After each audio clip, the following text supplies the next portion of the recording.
Vanakkam Namaskar. You are watching our show Rashtram and I am your host Sanjay Madrasi Pandey. You might have heard of William Shakespeare's famous line, "What's in a name?" Well, for a country and the world's only surviving continuous civilization that has suffered 1300 years of pillaging, plundering, massacres, forced conversion, colonization and slavery, there's a lot in a name. After 75 years of independence, we still have around 1200 cities and towns in India named after cruel invaders who looted, butchered and brutalized locals and altered their beloved towns' name forever for religio-political purposes. Hence, reclaiming the old names is an act of empowerment and restoring your self-respect as the owned have become the owners. But the holier than thou and knower of all Milords of the Supreme Court think otherwise. They recently rejected a PIL seeking the formation of a renaming commission for restoring the original names of ancient cultural and religious places in the country. Any guesses what the knower of all judges did? Well, instead of delivering justice, they sermonized the petitioner, saying history cannot haunt present. You want to keep the country on boil. Hinduism is a way of life that doesn't allow bigotry. We cannot be the prisoner of the past, blah, blah, blah. Dear Milords, just because you wear the sahib robes and hold a wooden hammer in your hand, you don't become the real Trikaldarshi. Justice K.M. Joseph, I guess you would know what Trikaldarshi means, given the fact that you have learned about Hinduism by reading Dr. S. Radhakrishnan and not the original scriptures.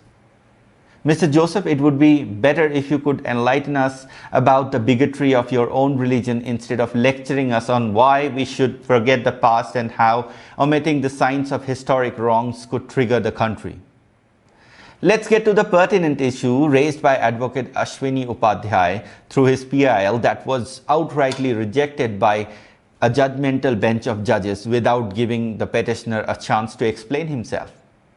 इसी तरीके से आज़ाद शत्रु नगर को बेगू ने बेगूसराय बना दिया, नालंदा विहार को शरीफुद्दीन ने विहार शरीफ बना दिया, द्वारबंगा को दरभंग खान ने दरभंगा बना दिया, हरिपुर को हाजी शमसुद्दीन ने हाजीपुर बना दिया, सिंह जानी को जमाल ने जमालपुर बना दिया. Despite the hostile tone of the justices, Upadhyay sought to remind that the benevolent nature of Hinduism had resulted in Hindus being wiped out from places like Afghanistan, Pakistan, Bangladesh, and Hindus are being reduced to a minority in 200 districts of India. Interestingly, bitten by the bug of one-eyed secularism, Dinah's justice probably forgot that his father, Justice K.K. Matthews' landmark judgment in 1976 in the state of Kerala versus N.M. Thomas case justified reservation in promotion in government jobs to lower caste as they were allegedly persecuted by upper castes centuries ago. In plain words, the renaming of cities and towns was done to subdue the legacy of Hindus and glorify Abrahamic principles. Going by his father's logic, Justice Hughes should have happily agreed to give direction for formation of renaming commission, but he did not do so because it does not suit his agenda. Ideally, the places in question should have been duly renamed after independence, but the leftist factorians like Irfan Habib, Romila Thapar and D.N. Jha weaved a wave of lies around the renaming process. The Gaulish gang showed that these invaders and destroyers of temples, cities and libraries as the founders of those very cities and towns with little or no historical backing for the same. The history of the country is defined by the culture of the people. The name of the cities and towns signify and reflect the culture of the people. By retaining the names of the city that represent Islamic and Anglican colonial apathy, slavery and submission, Indians are subconsciously surrendering to the norms that are not native to the culture of Bharat. Cities renamed after conquest of barbaric invaders is symbolic of loot, terror and jihad. When pulling down the statue of European slave traders in UK is progressive, how can omitting the signages of bloodlusty, barbaric and brutal foreign savages from our cities and towns becomes communal? Interestingly, there was little or no uproar when the old ancient names of cities changed by Anglican colonizers were being restored. But the very mention of changing the names given by Islamic invaders take communal overtones. Why does a certain section of the society get triggered if a Turkish, Afghan, Arab invader's name thirst on an Indian city and its identity is erased? Why do we want to celebrate someone who perpetrated atrocities on our own people? I guess it has to do with the deep-seated hatred for the Indic culture, tradition and anything that is Hindu or indigenous.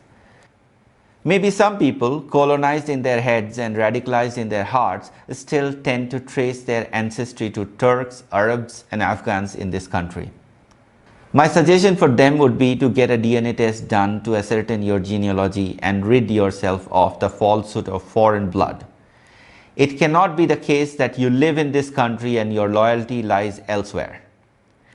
Coming back to the name change or renaming of cities and towns. Most of us know names of metro cities like Bombay, Madras, Calcutta and Bangalore were changed to Mumbai, Chennai, Kolkata, Bengaluru respectively.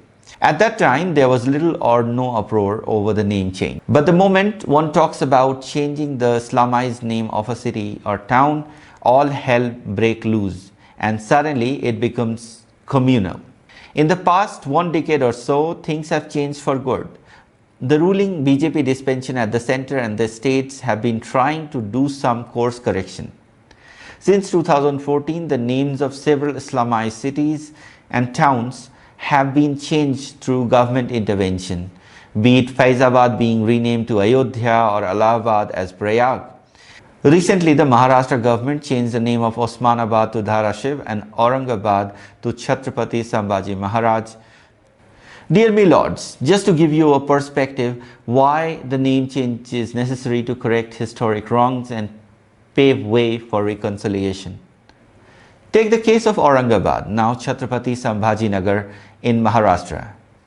Well, you might see it as a step to keep the country on the boil, but most people across the country saw it as an effort of reconciliation. Let me take you 333 years ago when Shivaji's Hindavi Swaraj lost its second Chhatrapati. Islamic tyrant Aurangzeb had Sambhaji Maharaj killed after a month of horrendous tortures that included plucking out of eyes, pulling out of tongues and nails and skinning him alive. After killing Sambhaji, Aurangzeb not only named the place Aurangabad after himself, but also made it the capital of Deccan province of the Mughal Empire. Same is the case with Bakhtiarpur in Bihar. Everyone knows Turkish invader Bakhtiar Khilji attacked the world-famous Nalanda University in the 12th century, burned 9 million books and butchered thousands of teachers and students over there. Now, if you wish to visit the ruins of Nalanda today, you will have to get down at Bakhtiarpur Junction and take a link train to Nalanda. Doesn't it amount to insulting the oppressed and mocking their descendants, Milord? Milords, tell us, how could people forget such inhuman acts of invaders if their cities are named after the oppressors and not after the heroes who sacrificed themselves for dharma and their people? That's why renaming cities and towns and removing the scars of the brutal past is a must. If the courts can't do it, the government of the day must do it.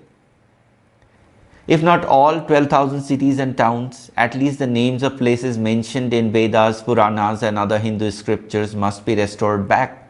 The government should start with restoration of names of the 5 villages that Pandava asked for to avert the disastrous war of Mahabharata, namely Indraprasth, now Delhi, Swarnaprasth, now known as Sonipat, Panprasth, known as Panipat, Vyagraprasth, known as Bagpat, and Tilprasth, which is known as Faridabad.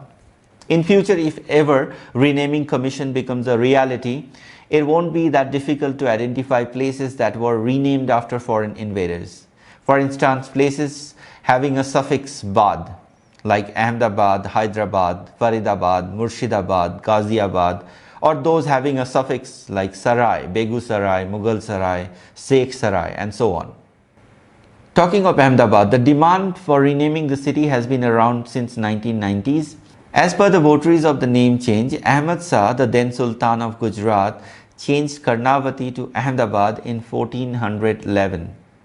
According to BJP leader Subramaniam Swamy, Chief Minister of Gujarat Narendra Modi had sent a proposal to Prime Minister Manmohan Singh for renaming the city, which the latter had denied.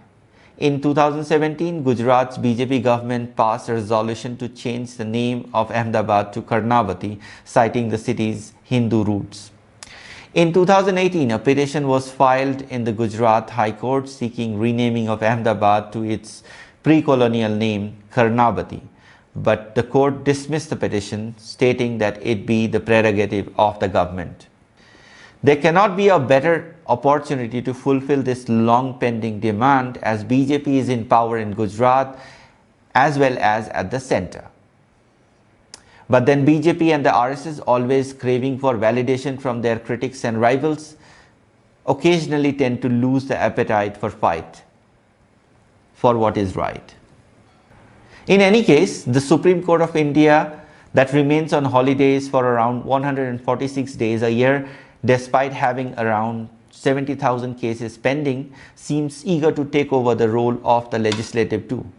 Recently, CJI Chandrachud has blurted out a weird ruling. Call it a classic example of judicial overreach, where he has superimposed CJI, the leader of opposition, along with the PM for selection of the Chief Election Commissioner. Who knows, the Milords will next decide to nullify elections, cancel your voting rights, and declare themselves as the self-appointed PMs of the country. Hurry up, Modi ji, constitute a renaming commission. Kya pata kal ho na ho dobara? If you like this video, please do share it with your friends and family. Please subscribe to our YouTube channel and follow us on Facebook and Twitter too.